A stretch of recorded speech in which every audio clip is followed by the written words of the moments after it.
In the early part of June, the cactus's prickly pads had been covered with pink flowers. One flower, brilliant as the brightest prairie phlox, still remained. It had held on throughout the summer. I knelt next to it, careful to avoid the spines that protected it. If an old wildflower disappeared, no one would notice. But you are special. Even got your own bodyguard. The people in Ragtown called this place ugly, but I didn't care what they thought.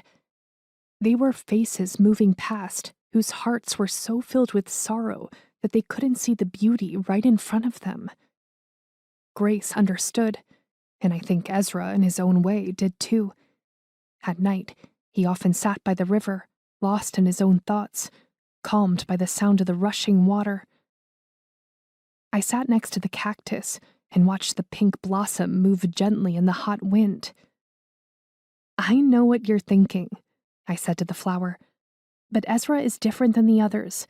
He's like your cactus, rough and a little dangerous, but dead set on protecting what he loves most."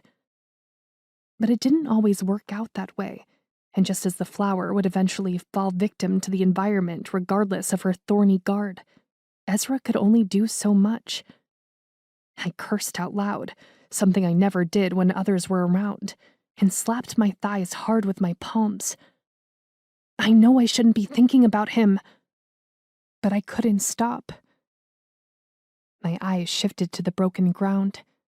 I hadn't noticed before, but the cracks and fissures were similar to the lines on my hand, darker and more pronounced, but the mountain was a much bigger creature than me.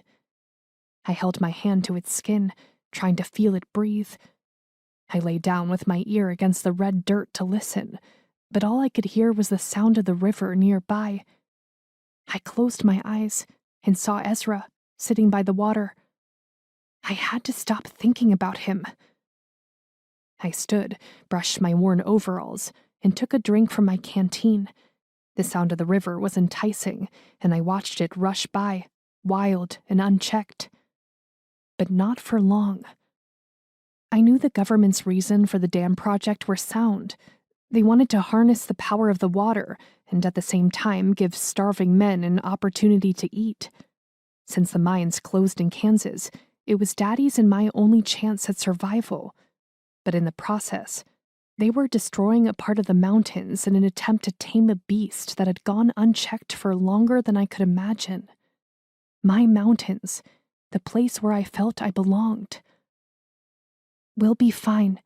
It's going to be all right," I said to the earth around me as I made my way back toward the trail. Dad, me, the desert, even Ezra. Different, but fine. My stomach was heavy as I remembered the last words I had said to Grace. It's going to be all right. I wished I could believe that.